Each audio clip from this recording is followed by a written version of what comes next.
So we're on to episode 3 of my 8 versus 16-bit challenge. And just a reminder or a recap for anyone who's maybe new or not seen this before, this is where in some ways it's me kind of telling the story of my kind of growing up with a 16-bit machine, in that case Sega Mega Drive. I'm a big Mega Drive fanboy.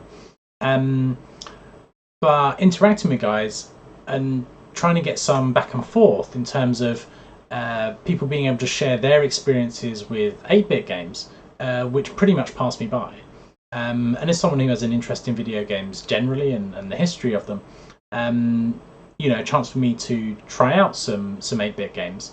And basically each week, or no, not each week, every 3 weeks, I play the games that have been suggested to me, and then give another 16-bit game, and then ask the folks taking part that they then play my game, and I'll then play their games in the following episode. And so last time we featured games from Steve's Gaming, Gary Gill Gaming, Robert's Retro Gaming, Blue Yak, and Ponder's Retro Goodness, or Retro Ponder, or Colin Jones, whatever you want to call him. Those 5 guys took part in the last one. I played their 8-bit games.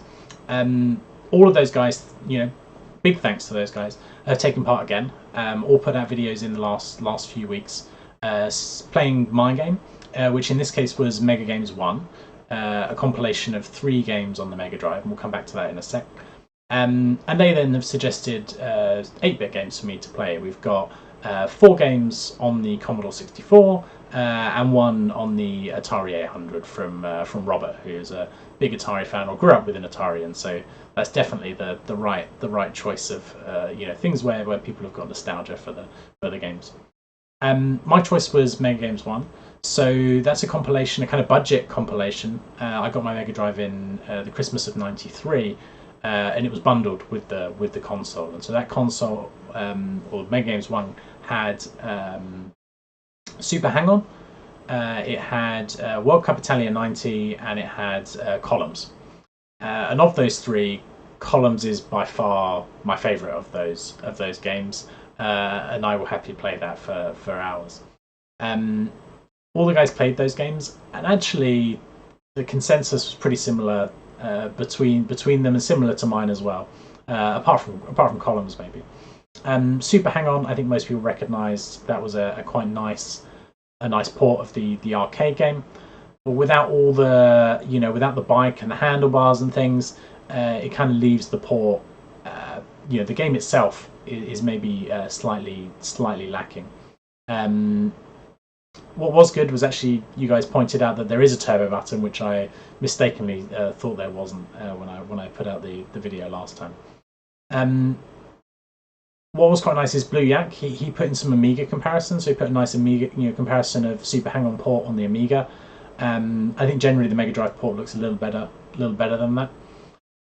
Next game was World Cup Italia 90, and I struggled with that, and I think everyone struggled with that. Colin actually managed to score a goal, which was impressive because it's far from easy, but everyone was struggling with kind of controlling the players, and not a huge amount of enjoyment was had, I don't think, with that game. Although some were more generous than others. I think both Gary and Blue Yak were not as critical as certainly I was. And you know, really don't think that's a great football game. And then finally Columns. You know, I'll rave about it, but actually universally, you know, most people are struggling with that. You know, Colin was quite memorable there, where you can kind of see that he can kind of spot the things to do, but his processing is slower than what's really required for the game. But yeah, I really struggle watching anyone play Columns because I'm quite good at that game, and you know, I know what I would do with it, and to see other people fucking it up basically, yeah, certainly sort of has me sort of wanting to smash the screen at times. So yeah, really good seeing all the videos from everyone. What I've done is create a playlist, so all of the videos, so my videos and all the responses are all in a playlist that you'll find on the sort of homepage, I guess, of my channel. So they're easily found there. So yeah, that you know, wraps up the kind of intro. Let's go on and have a look at the first 8-bit game that's been suggested to me. Okay, so our first game is Grand Prix Circuit. It's just finishing loading here. So it's a suggestion from Gary Gill Gaming. And we see here the tune kicking in here, which is quite cool, as we'll hear. Yeah, nice little catchy SID tune. So this is a Formula One simulation racing game, which, you know, to do that on an 8-bit system is pretty impressive. This is also a late game, so it came out in, I can't remember what it was, 1988 or 1989. We've got a nice little intro here as we're sort of scrolling through different screens. So we'll press the fire button and we'll get going. So you start in this this menu. It's just getting started. Let's probably not swap our joysticks. Does that swap the joysticks? No. There we go. Yes. Yeah. Now we've got control. So I think it's defaulted to just a three lap race, where we've got the, you know, now we're on the car select. So we've got the Williams is the Renault 3.5 litre V10. So this, the F1 at the time had a mix of turbocharged engines and normally aspirated. So the Ferrari and the Williams had the normally aspirated engines, and the McLaren has the 1.5 litre turbo. So the McLaren is the most powerful. So yeah, let's go for McLaren. Classic MP44.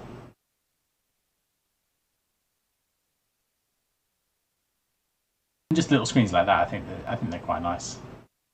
So yeah, now a little animation, the car rolling down the pit lane, I guess. That's pretty nice too. Oh, it looks like we're doing a season. That's okay. I mean, we're basically just going to do the first race. So Don Brazil will go continue. Looks like you can save and load. That's quite a nice feature as well. So first up is qualifying. Obviously having to load here, so takes a second. Firstly, I like the cockpit.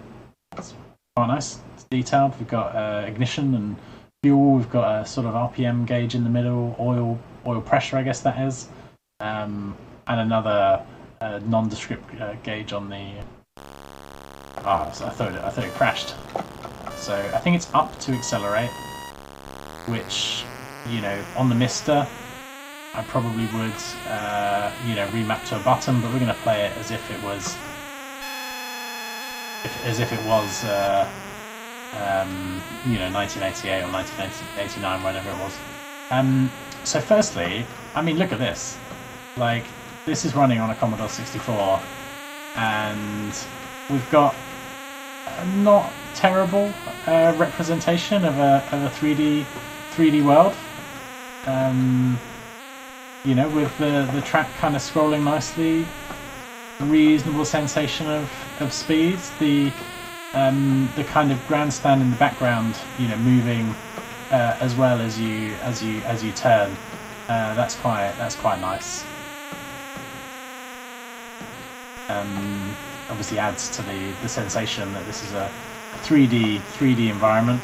And actually, looking down, you see we've got the kind of rear view mirrors as well. So that's another impressive effect. It's a separate kind of view that the computer's having to render. The controls actually not too bad. You do have to sort of center the wheel maybe a little bit more than maybe later racing games would allow or let you do when you've got digital controls. So you kind of compress multiple times, and that rotates the wheel further, which is kind of what you need in a game like this, because you want to be able to control how sharply that wheel's turning. But it does quite slowly return to center, which makes sort of keeping in a straight line not necessarily the easiest. But for the late 80s, I guess there's two things to say. One is the time. The other thing is just the fact this is on a Commodore 64. So firstly, in the context of this being on a when was the C64 released? 1982. You know, in the context of an 8-bit machine having been released, what, like 6-7 years prior, we've qualified in 10th. So we're at the back of the grid, I think, because there's only 10 cars. But even having 10 cars on the grid's pretty good for a game like this. So yeah, given the hardware, for sure, it's incredibly impressive. No doubts about that whatsoever. Whilst we go careering off the track and we get passed by everyone that we've just overtaken. Then the thing is, this in the context of actually the sort of absolute time when it was released, and that being, you know, in the late 80s. And the thing about that is that 16-bit machines started being released. So the Amiga probably would have been out by the time this was released, and then the Mega Drive was appearing not long after that. And then on the sort of 16 bits, you know, games like this, you know, certainly were graphically more impressive. But I have to say, it's pretty good. I think if you had this, you know, on release in the late 80s, and also with the kind of popularity of Formula 1 at that time, I think you would have been pretty happy. I think if you were a small child, you might have found it a bit difficult, to be honest, because they certainly are going for a more simulation, you know, based game. You know, you're having to slow down for the corners for a start. You know, it's not Mario Kart, and it's actually not too punishing if you hit the cars in front. I assume that's some sort of like damage meter maybe that we're getting at the sort of top of the screen there. Where are we? We're now in P1. Good. Oh no, we're careering very wide though. So this is on the easiest difficulty, and although we qualified at the back, actually we've been able to, you know, make up in one lap, get our way to the front. So yeah, Lewis Hamilton would be proud, although I guess he was born in 1988, but he's a pretty similar age to me, so he would have been, you know, 2 or 3 years old.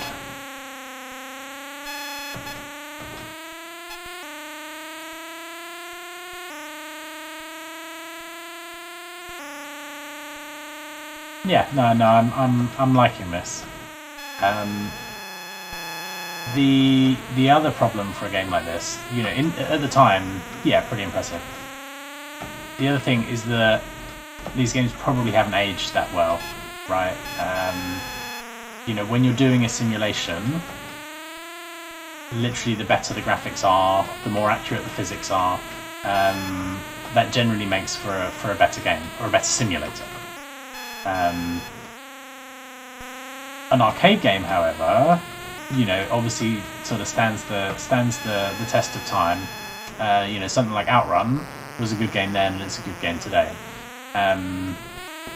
So, you know, a game like this has been superseded by games that are graphically more impressive, have, you know, better models for the tyres, for the physics, all that sort of thing.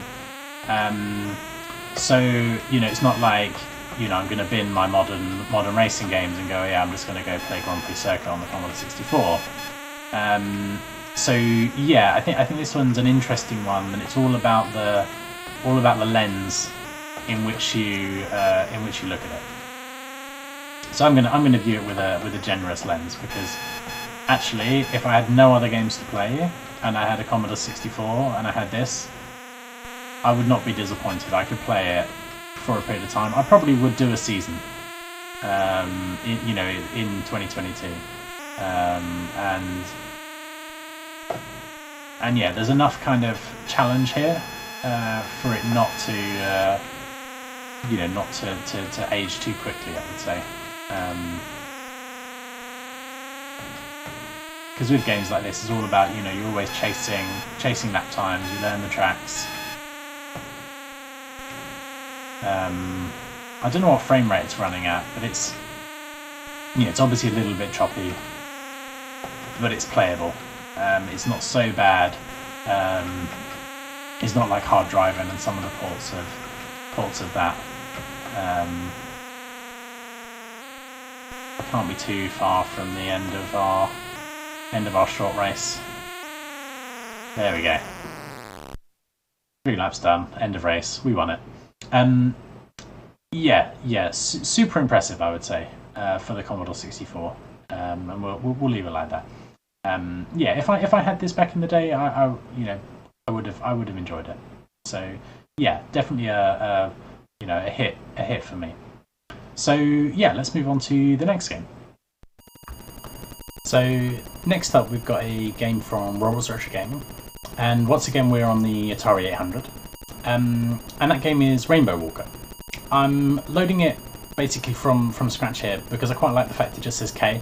So you load it in, it's like okay, it's getting on with it. So yeah, here we go. So Rainbow Walker by Steve Coleman, 1983 Synapse Software. So hopefully, yep, we can just press the fire button and we can get going. Round 1, are you ready? First time I played this, I was having issues with it, and that's because for some reason this defaulted the kind of colours to be in PAL, and on my CRT monitor, PAL colours meant the kind of blue background was completely, you basically couldn't tell the difference between that and empty spaces. But we've got it on NTSC colours now, and the game is at least playable. They slide off. So as you see, we're this walker, and we're trying to complete this rainbow. Oh, it's not. It's been pretty. Straight away, I've been brutalised here. So yeah, the aim is to convert all of the squares from their initial grey, I guess grey or dark grey. Oh, that was a gap. Couldn't quite see it. It's black on the background now. It's even more difficult to tell. To convert them from grey to coloured, and I think we have to complete kind of all the squares on the level, and then the level is complete. So yeah, last time I was a bit harsh on Robert's choice of Spelunker. I just dumped off. This is far from easy.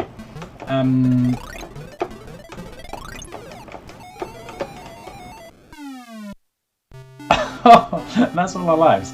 Let's go again. Yeah, as I was saying, last time I was probably a little bit harsh on Spelunker, and maybe didn't. Oh, I could just fall off there.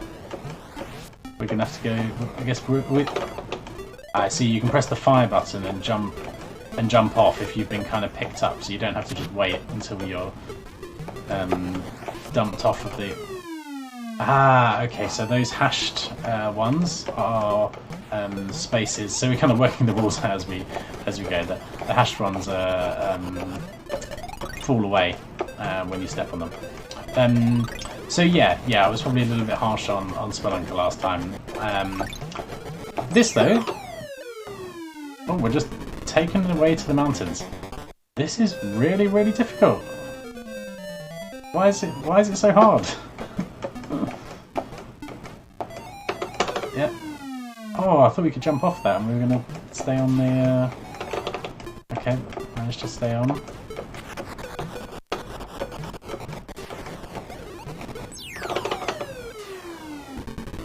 Okay, so that takes you back to the beginning of the level.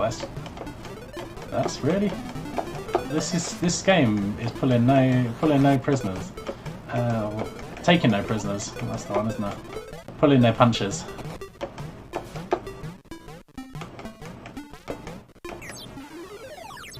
Oh, I'm sure we're on the square behind that guy. So yeah, not really any. We're gonna have to go look at the difficulty because I'm hoping we've got it on hard or something, because this is excessive.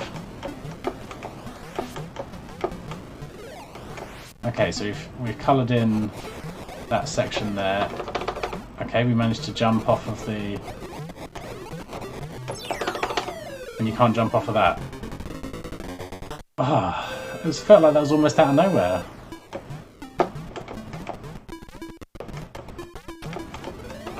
Okay.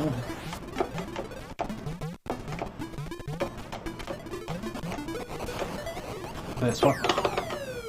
That bird just came and got me out of nowhere.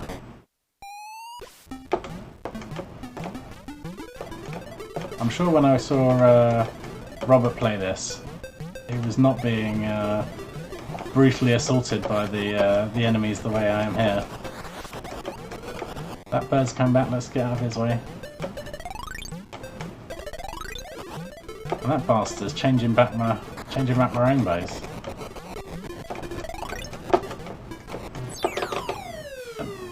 What? Unbelievable, unbelievable. So were we losing lives there, or was it just resetting the level just to kind of piss you off? Graphically wise, I mean, I think it looks pretty nice. I mean, the rainbow definitely is kind of taking advantage of the kind of sort of large blocks of colour. Oh, do we complete a level? Prepare for bonus rounds. Yeah, finally. Yeah, no, I think it looks pretty good. And what year was it? It said in 1983, so pretty early, I think. For 1983, yeah, it's pretty good. And yeah, most people know I like a puzzle game, so this you'd probably describe as a sort of action puzzler almost.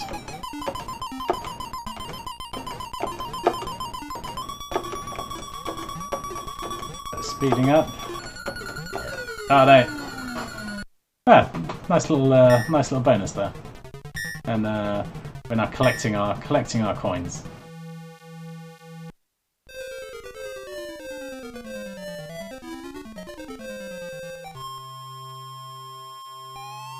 I mean, I suppose I'm ready.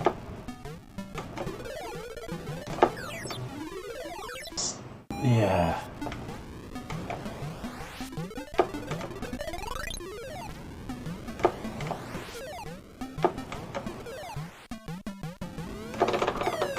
Oh, and then dump straight off. Oh, this game is frustrating. But because you can't really see much in front of you, it's very easy to get...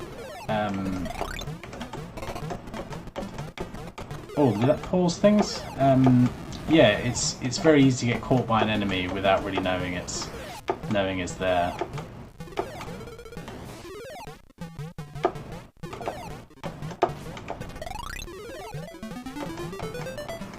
If I go the other way, can we kind of trick him to go down the hole? Or is he not that stupid? Well, it looks like he's fallen down. Oh, I fell off there. So that's... When it's black, it's very hard to see the difference. Yeah, the between spaces you can step on and ones you can't. And this time I can't blame the PAL colours. Okay, we're making a bit more progress this time. Okay, jumped off. No, just caught. I mean, what's a bit annoying there is it's not matching the space, it's matching the sprite, so you kind of you can't really navigate. Okay, jump off. Like there, I was jumping away, but the sprite's overlap. Yeah, we'll call it a day there. Yeah, a nice little game. I think in 1983 you'd be pretty pleased with that. In 2022, it's probably not the best game of its type. You know, it's almost inspired a bit by sort of a Qbert style of game where you tread on spaces to change their colour. Yeah, I like it. Good choice, I'd say. An interesting game to play. This is the sort of style of game that actually, in many ways, there's probably fewer of. Gradually over time there were fewer of because of the fairly simple graphically, which means you could do it on an 8-bit computer. So yeah, no, thanks for that, Rob, and we'll go on to our next game now. Okay, so our next game is another one from Steve of Steve's Gaming. I'm starting from the loading screen again. Last time he chose Attic Attack on the ZX Spectrum, and this time he's chosen a classic on the C64, and that's Wizball. So the reason we're starting from the loading screen is because the SID tune kicks in as soon as the game loads, and it is a rather good one. Wizball is a pretty well-known game on the C64, released in 1987, I think. There we go. We hear the tune kicking in now. And yeah, I've seen, again, it's another one. I've seen it being played, but never actually played it myself. I think if we press space for the whiz tips, then we still get to listen to the tune. So this is kind of telling us what's happening. So we've got these things to shoot, and then there are power-ups because when you shoot the enemies, they drop these green circles, and then we can wiggle the stick to activate those power-ups in an almost Gradius style of power-ups there. Are there any more? Oh yes, there's more tips. So as Steve showed in his video, the aim is to kind of collect the different colours, which then colour the levels. So the levels start off. The whole game starts off basically black and white, and then as we collect the colours, those colours start filling in the world. As it said there, you have to pick up those colours with the satellite that you pick up as you get more power-ups. Something else? Yeah, it gives you a bit of instructions where to start, but we'll soon work that out as we get started.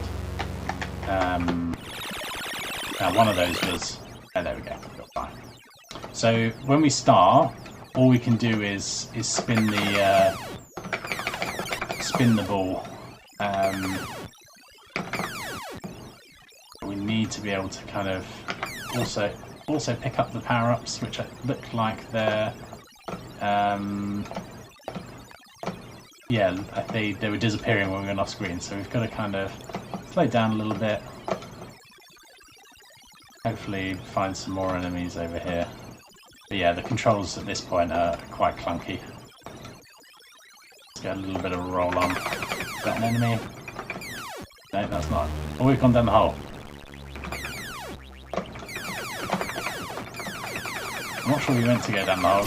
It's because we haven't got any power-ups. Okay. Waggle the joystick. Did we activate it? Waggle the joystick again. Okay, so we've. I think we did we not activate the power-up? So now we've got the second power-up. We've gone down the hole again. I don't really want to go down the hole because I suspect it gets harder as you get down the holes.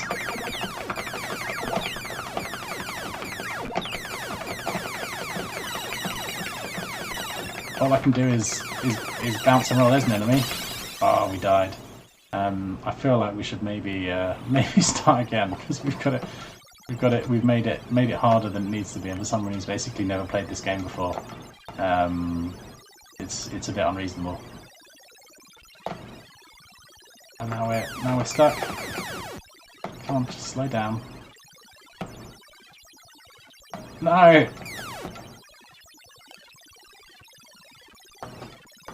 There's no enemies, but we're just struggling to get out of this little section. Oh, this is annoying. I think if you knew what you were doing, then I've seen people who do know what they're doing, and this game is pretty good. Now the police are after us for dawdling. No dawdling in this game. want to go the other way. No, no, I'm spinning that way. Spinning, spinning, spinning. Yeah, we bounce that way. Go the other way then, if it wants us to go that way. Hey, now waggle! I was waggling. Game over. Now, that's probably about as bad as it could possibly get, so let's try again. Let's try again, and hopefully it will not be as bad. Let's put one spin on in one direction. Oh, did we not shoot it? Guess not. You're not there. No! The beginning, because once you get a couple of the power-ups, you then have control of the ball. When you're bouncing up, you can't really shoot it. Game over again. This is terrible. Okay, come on. We've got to get some power-ups. Bounce really slowly. Shoot it. No, no, no, no! Don't bounce too much. There we go. And wiggle. Okay, now we can move left and right. Okay, so we're still bouncing, but we can move left and right. That's okay. That's okay.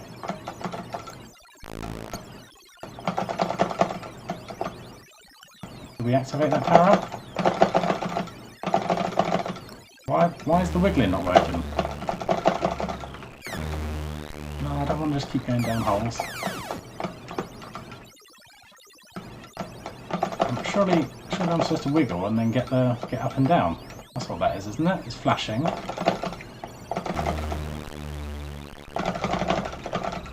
Oh, there we go.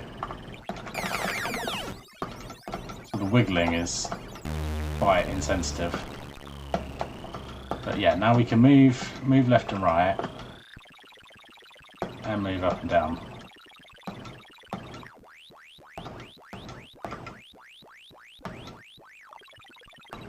It's also like there's a gravity on them. When you go down, you seem to go further than you go if you go up. Okay, there we go. That's a power up. Give me that. And get another one. So waggle like a madman. I know we've got the kind of, yeah, we've got this up and down attack. Okay. Why is the waggling not working? There we go. So now we can shoot in both directions. I guess the next one is that the catalite? The little cat. No! Hopefully we've not lost all our power-ups. Oh, don't tell me we've lost everything. Oh, for fuck's sake. Make a nice game with like nice mechanics, albeit difficult ones, but taking away all power-ups, that's harsh.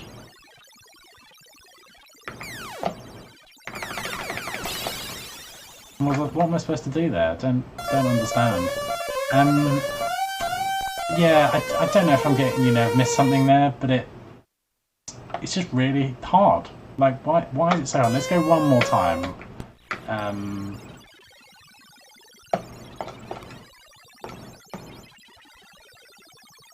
Fair enough, you've got this kind of funny bouncing at the beginning, which is annoying, for sure. Yeah, let's just bounce slowly. I want some enemies. There's nothing that way, so we've got to go this way. Bounce slowly.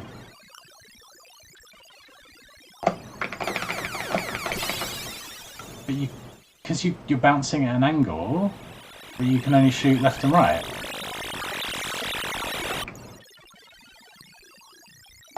Yeah. I look forward to hearing all the C64 set fans saying, "Oh, you're supposed to do it like this." I mean, there's not many controls, is there? You've got a fire button and you've got a joystick.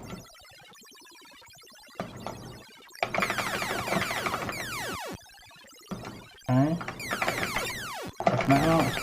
Don't hit that. And waggle. Waggle like a motherfucker. Okay, so we can control left and right.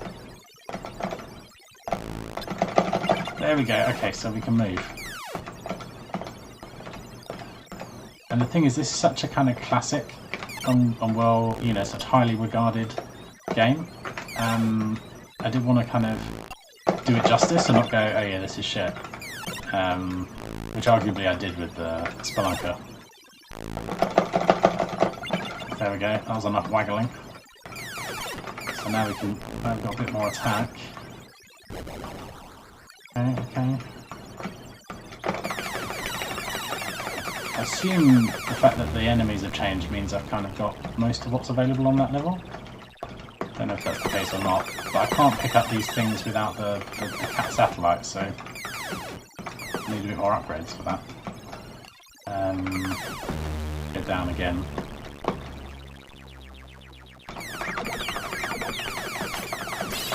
Oh, I got shot by them.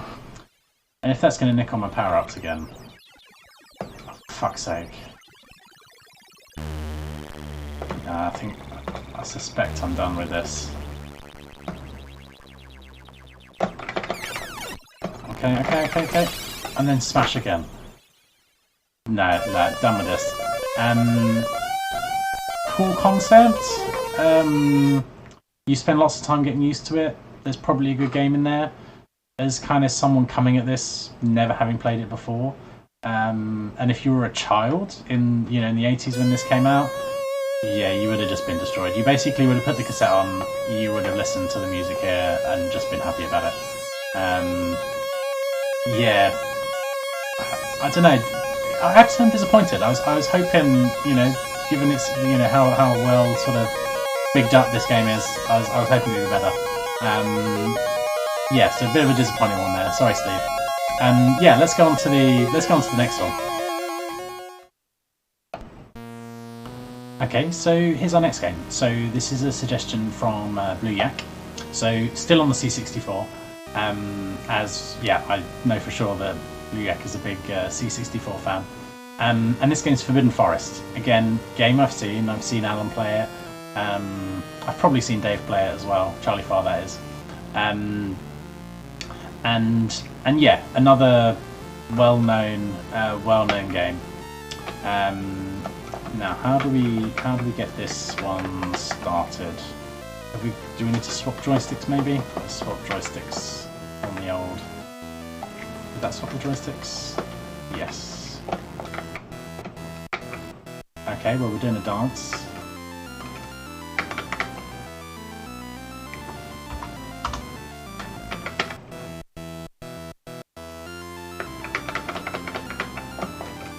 Okay, do we get to play? We're just dancing the whole time.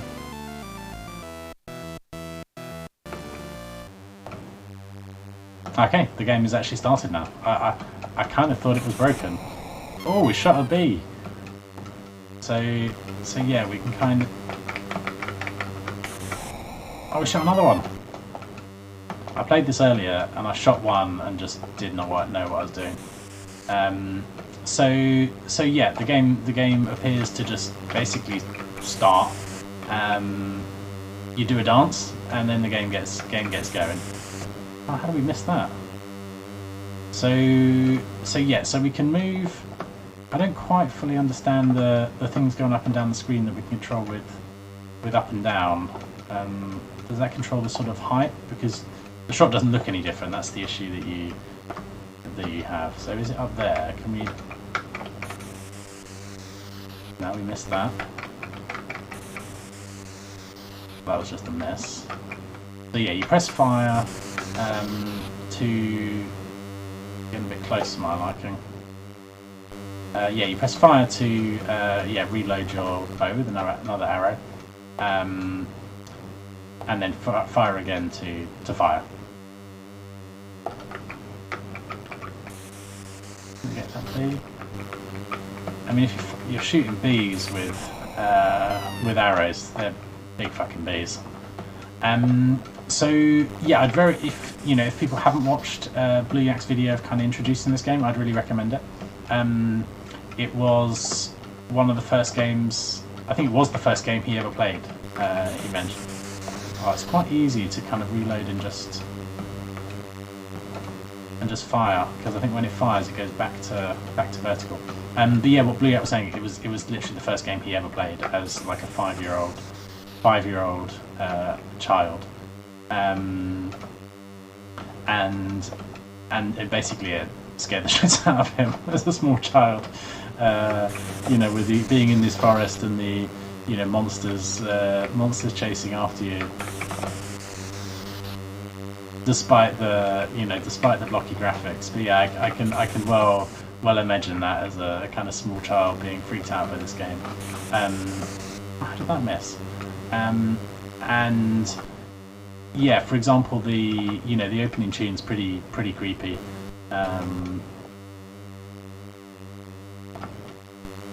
Yeah, I don't quite understand the aiming. So left and right obviously is left and right.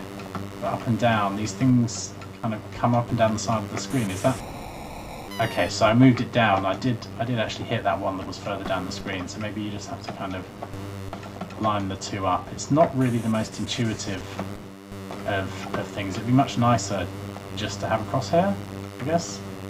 That sort of showed you where you were actually shooting. Shot another bee. How many bloody bees are there? Because like things like that, because you've got no real depth because of the graphics, it looked like the arrow went straight through that bee.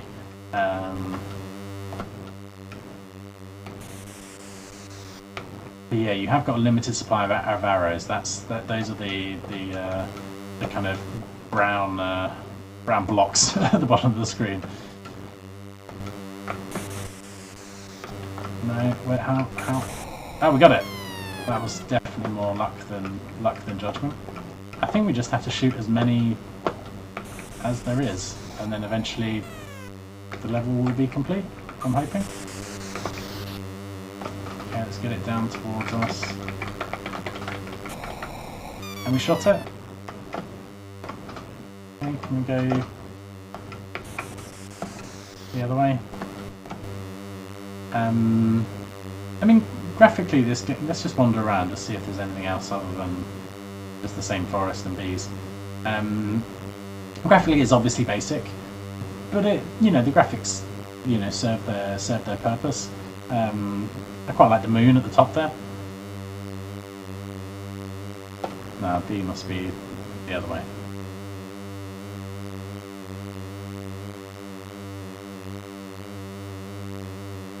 Because I want to complete the level, because then you get to see the guy dance again.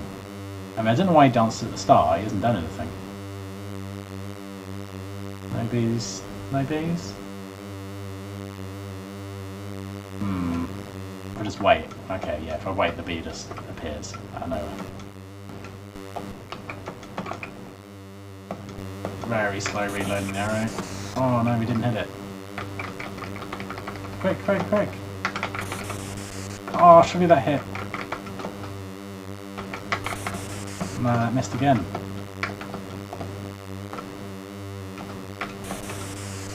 I don't know how. I don't understand why those are missing. The animation's really good. the blood as the sort of mutant bee is absolutely destroying that guy. Oh, we've kind of transitioned to night. It's sort of everything's now black and in shadow. That's quite a nice effect. I like that. Come on, I just need to fluke one more. There can't be that many. I've killed quite a few bees.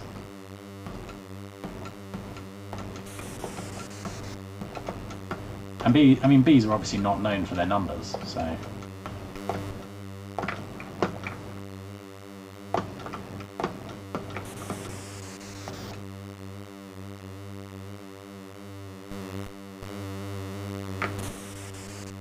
No. Yeah, the aiming is quite unpleasant.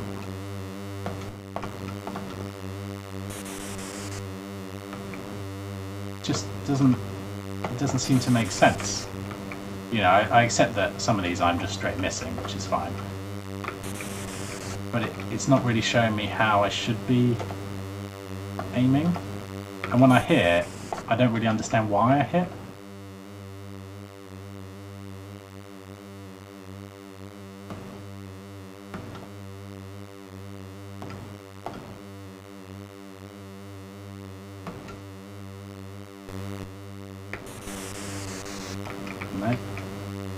guess I'm going to run out of arrows now. Yeah, this one's kind of annoying. I think Blue Yak played through the entire game, so he obviously knows how it works and can play it competently. As someone who has no idea really how it works. Like, why does that miss?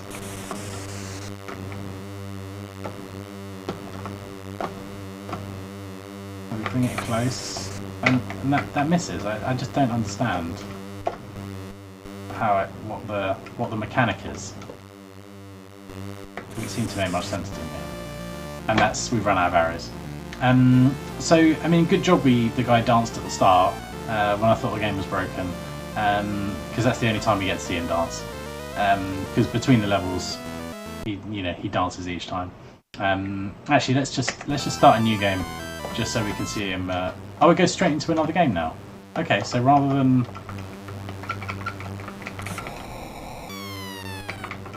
okay, yeah. So why he danced at the start, but now the game just started again without him dancing. Yeah, but no, that's enough of that. I don't know, just it doesn't click with me. It's not. I can see why back in the day, you would enjoy it, but it's not a game I'd want to spend really any time with, to be honest.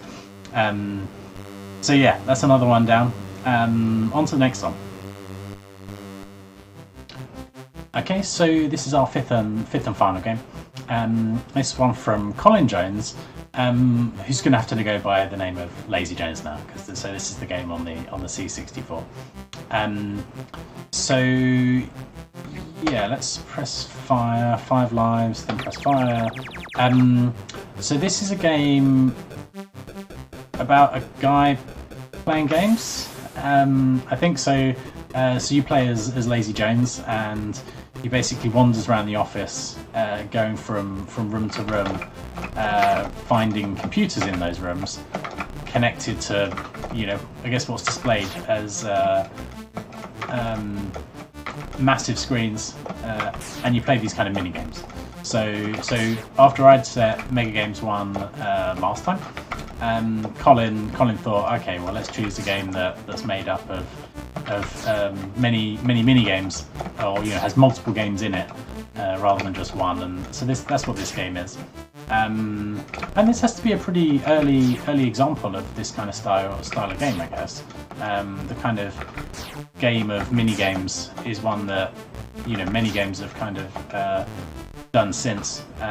Thinking things like Mario Party, or some of the WarioWare games as well. Certainly my kind of later time of video games was a lot of Nintendo consoles. Oh, what is going on with that sound? That's a bit ear grating.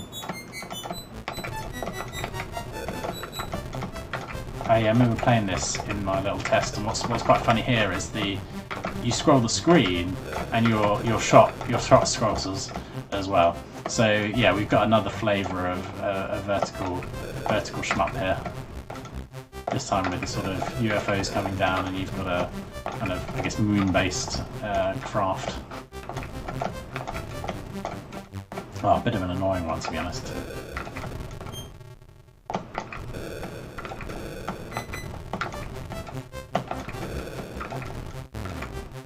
Game over again. But yeah, I think you don't get an overall score, you just get the individual scores on the games. So this kind of like high level...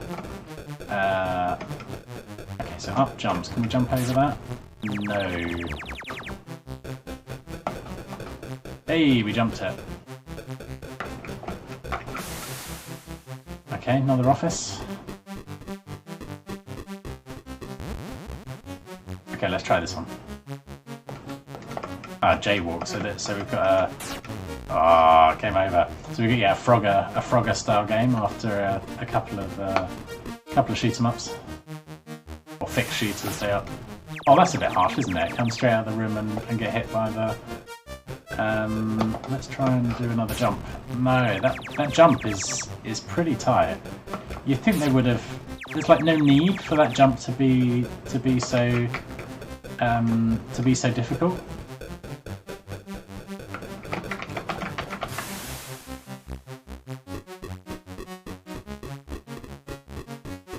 Okay, let's try another one. What we got now? Oh, cool. So this is like a hero style game, which looked quite nice until we died almost instantly. Now, can we take the lift in the middle? Yeah.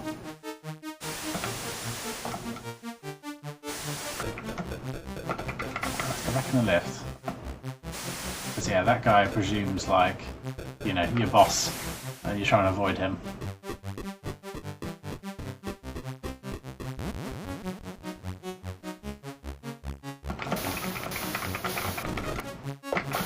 So we got another pretty basic shmup. Oh, this is the track.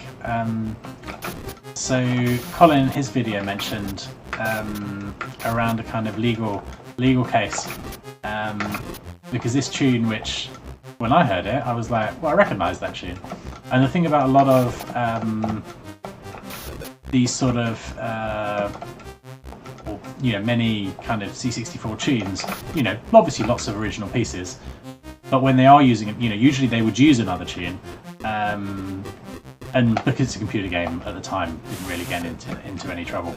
But that was an example. This is an example where, you know, someone has then copied that tune, and a you know, subsequent legal dispute then happened. Oh, we found the broom cupboard. So we go for a piss in the cupboard. I think that's pretty funny. Again, it's kind of unnecessary. Move up to, this is a different one. Move up to jump over the drunk. Press fire to score a drink off the barman. Let's move up to jump over the drunk, and then get a drink off the barman. Okay, so we can. Okay, and then okay. Well, I think we can just wait for the bar, because the barman goes faster than the drunk. So, and I assume if we bump into the drunk, then we no, we just get stuck. Look at that.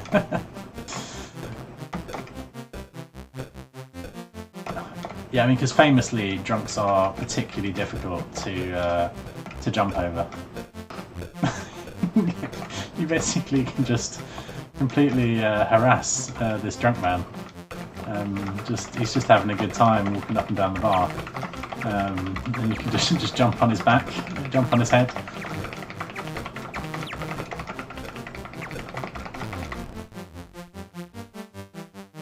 Yeah, it's all right.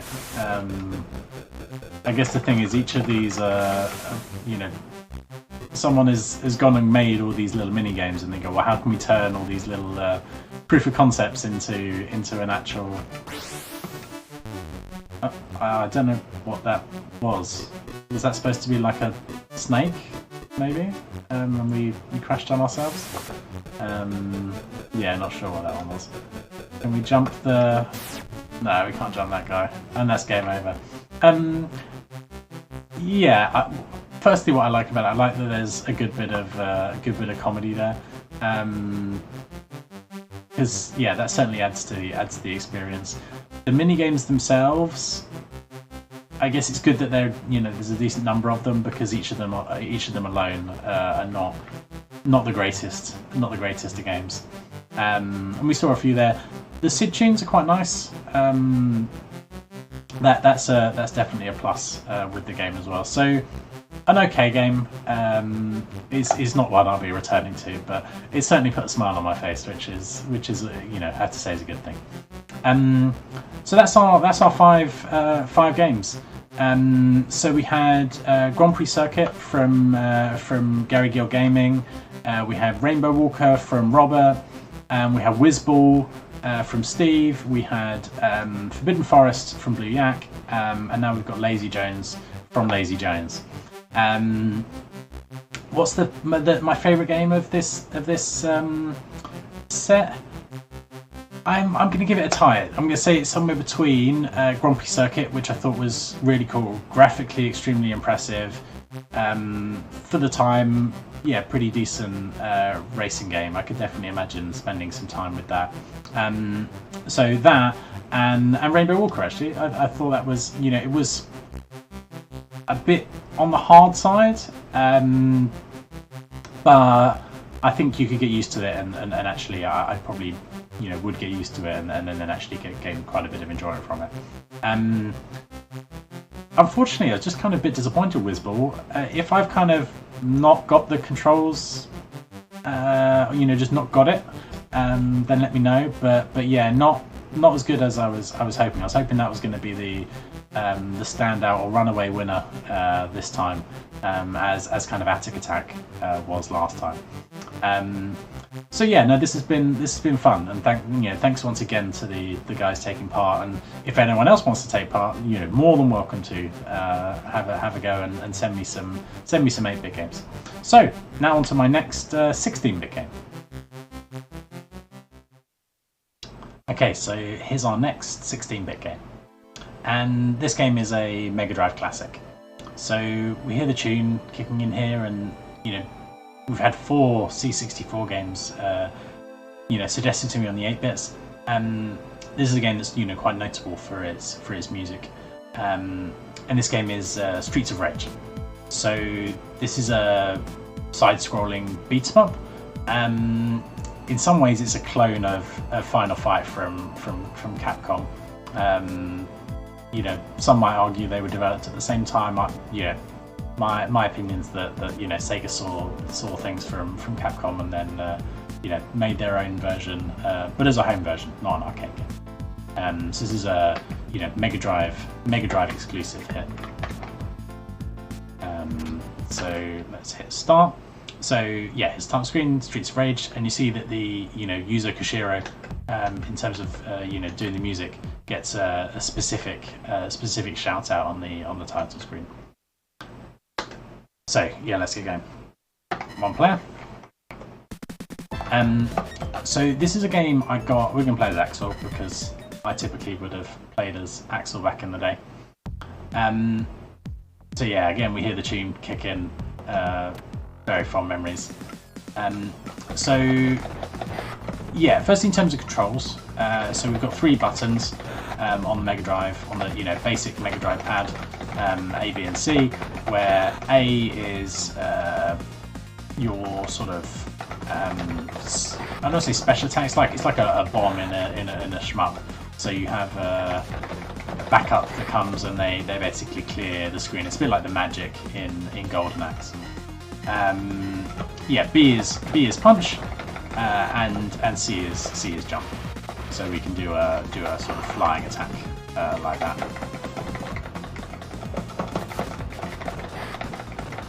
Another kind of mechanic we've got here is there's a grapple. There's also kind of destructible items like that phone box there. Let's grapple with that guy. You can grapple and then you can kind of punch them while you're grappling, or you can throw them, depending whether you kind of attack in the same direction or in the opposite direction. But yeah, little touches like, you know, we had the bottle there. You know, the first time we attack with the bottle smashes, and then you've got a broken bottle. And I assume it does more damage after that. You might expect it to, right? So my history with this game, this was, you know, after having, you know, getting the console, getting, you know, Mega Games 1 and Sonic the Hedgehog 2, I think this is the next game I got. But this came as part of another compilation, and we're not going to do the full compilation this time. This is Mega Games 2. And so this, I think, has a, you know, is a bundle of 3 absolute quality games. It has this Golden Axe, an extremely good port of the Sega arcade game, and then has Revenge of Shinobi as well, kind of the sequel to the Shinobi arcade game, another Mega Drive exclusive. I don't know when this compilation came out, but it probably would have been, you know, 93 or 94, when most of these games came out earlier than that, so they've been around a bit of time. And you know, Sega had released them as a compilation to, you know, continue to make a little bit of money, as well as increase the sort of, you know, the library available to Mega Drive owners, because you know, you pick up a compilation, it's got 3 great games on it, you're going to warm to the console as a result. So yeah, I've got very fond memories of this. I remember playing this through many times. I remember playing as a really good two-player co-op mode. Oh, these women with the whips, very annoying.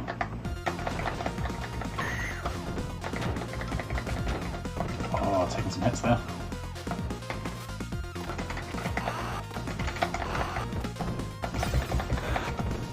The roast beef fills your health back up. I wouldn't be surprised. Must be getting to the boss at some point.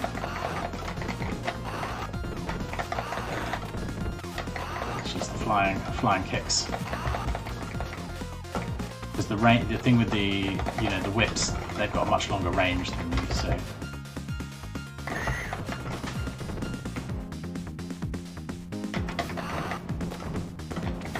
So yeah, like beat 'em ups, this sort of, you know, this and Golden Axe were, you know, those two were of the, you know, some of the first games I played on the Mega Drive. So yeah, I definitely got a soft spot. So this guy throws the boomerang. The boomerang, when it kind of comes back, can hit you. So just have to be careful when it comes back. So if we can take this guy out, there, he's dead. I mentioned the two-player co-op. I used to play that with my sister. My sister's 4 years younger than me. And yeah, initially she was not really capable of playing the game, but gradually sort of learnt a bit. But okay, so our health's refilled, so that's quite good, and we got an extra life as well. Maybe that's for getting over 50,000 points. See another level and another tune, which is nice. But yeah, we used to play co-op, and I remember getting all the way to the final boss and completing the game in co-op. Because yeah, the thing about doing it in co-op is you know, effectively you've got, you know, 2 players, and it does make it easier.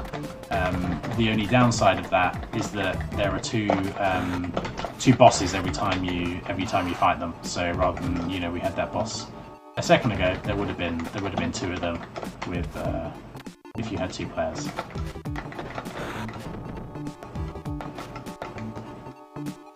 Also remember that, you know, there's sort of leaves blowing past. I think that's quite a nice effect too. You know, simulating a bit of wind. And there, you see, we can throw one enemy into the other. That's quite a nice touch too. Get the bottle, and we'll get the apple.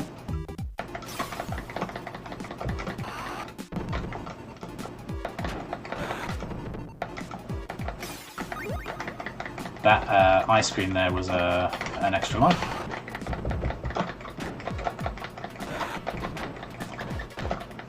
So this game, you know, generally the sequels are held at probably higher. Let's use the kind of bomb. So you see, so I press the A button, and yeah, the car comes and fires. In this case, the different characters have slightly different variations of that attack. But yeah, for Axel, we've got that kind of flame attack that comes in. But yeah, I didn't want to lose a life.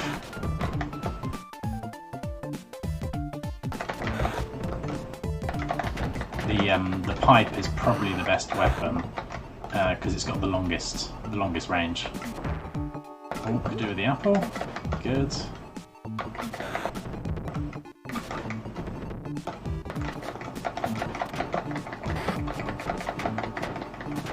Oh, that's one thing with the items is the same punch is the same button to collect the item, which means sometimes you want to punch the guy and you accidentally. Oh, that's annoying. And yeah, you accidentally pick up the item instead of punching the enemy. I remember this kind of juggling clown type character with the flames. The flames just hurt you. So if you just get too close, you can't grapple those guys. Maybe I got that guy from the back rather than from the front. Oh, bastard! Let's see if we can get to the boss, and then we'll call it a day on Streets of Rage.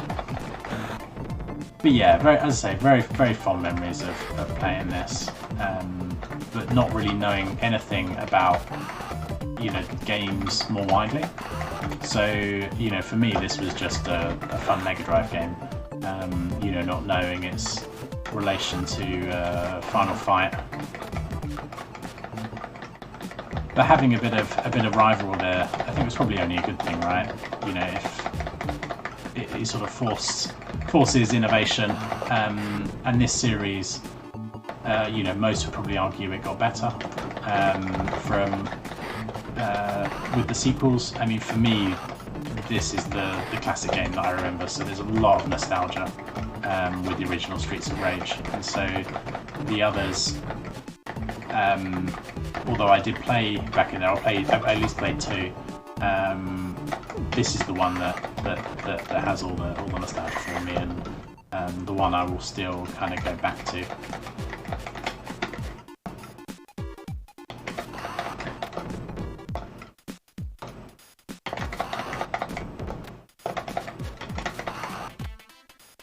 I wanted to show you guys the next boss.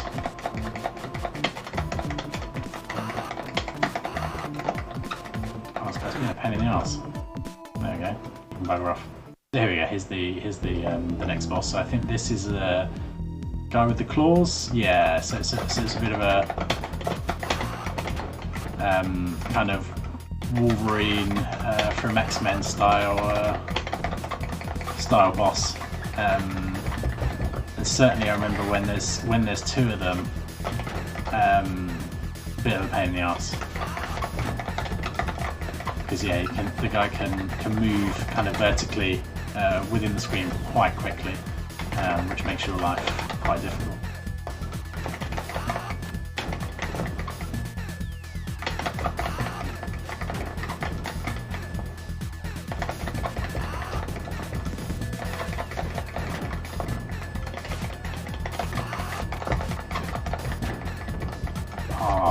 Double teaming me. Let's give him a missile.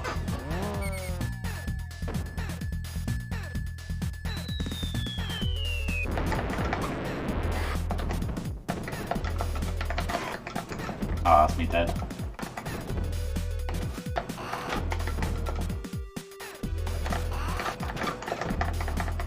But yeah, I'm sure there's a particular tactic for taking this guy out, but it's been a very long time since I used to play this game. But yeah, that's the second boss. So we played the first two levels there. So yeah, hopefully those that have previously taken part will continue to take part. If anyone new wants to take part in the challenge, I would really appreciate that as well, and it'll be more 8-bit games for me to play and compare. But yeah, this is Streets of Rage on the Sega Mega Drive. So yeah, it's been just over 3 weeks since I put the last video out. That time frame basically will continue, I think. And yeah, look forward to the responses. I guess will come in the next few weeks. And then I will see you on the next one. So yeah, take care. See you then. Bye.